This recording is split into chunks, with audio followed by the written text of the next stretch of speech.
خراب کده نیره اشتکا دیگه از دست هزیا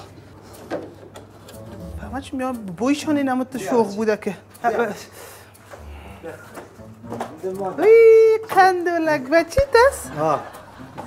قندولک یک دقیقه بشی اون برو ده سامانه بازی بچین برو تو دوشه به قدر کار دارم قدر برو ساتیری که بچی ساتیری سلام السلام علیکم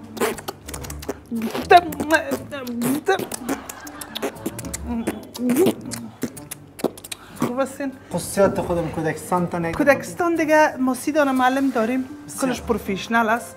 دیگه طفل نه تو گک نکو بچیم دامن میندازی بسیار پروفیشنال ازشان مراقبت مثل اولاد باری نگاهش میکنیم دیگه خودم مجرد هستم اینمی 30 دانه طفل کلش خودم شیر میتم بیا بچیم بریم که چندان اوزش خوب مال نمیشه شیر مجرد که باشه شیر از کجا شد گوار خودم میدوشم شیر پودوی گوا جور میکنم نکو بچیم نیش نکو تیلا نکو لباس تو زمانه طفل گرنگ است نام خدا استخوانش پر است آقایش خدا بیامرزم تو بود برو نه قدش به مهربانی برخورد میکنی بسیار زیاد اولاد مثل اولاد خود برید فکر که اولاد ما الان خوارک بر چی دروغ بگیم در 6 سال شاید یک دیگه اولاد خانه شده نره شاید دیگه هیچ خانه نبیایه بگید من اینمی جسم مادرم است شاید بابو چکیده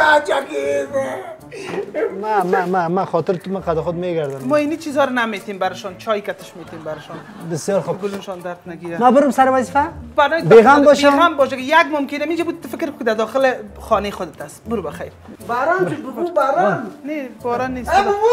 بیا اینم هستم بیا بابو بیا بابو اینی ساتیری بابو رفت بیا برد مامان بودم بیا بابو بیشی آدم واری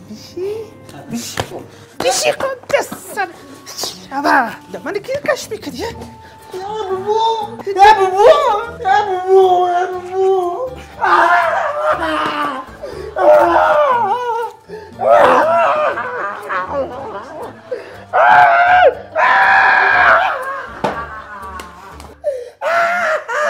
خوراک همیشه گلک بینی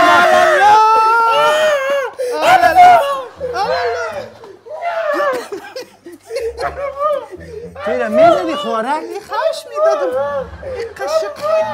تو را زد؟ از خدا بترسین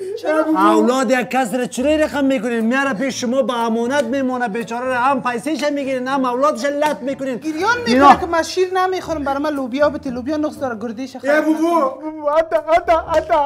حالا میگه زد نمیگم میگه تن کد برم برشتن خوراک خارد نیایه خب من خبر داشتم که در کودکستان شما و بعض کودکستان‌های دیگه اینمی کار روان است ما بر امتحانی را آوردیم اینجا من موبایل من رخ کرده رفته بودم تو نیدی حالا که بینی مینی به گم نشده این ما ثبتت کردیم کلگیشه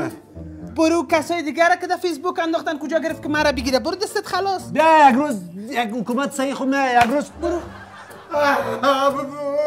بکشش خوراک تو برا هنوز نشناختی در حساب رقم باشه ما در سرت می برای خدا که تارموز اینجا رو که کلان شد برو بیا بچه برو دولت قبیه کار نیست که برای تو مرا بگیره 20 فساد دیگه از دولت بره او رو حل کنه بود این نه خوبت که به خدا هر کدامت گیر کنم دان دماغت تا میده میکنم اشتکای دیگر رو بیار تو نشدی آدم صبر کن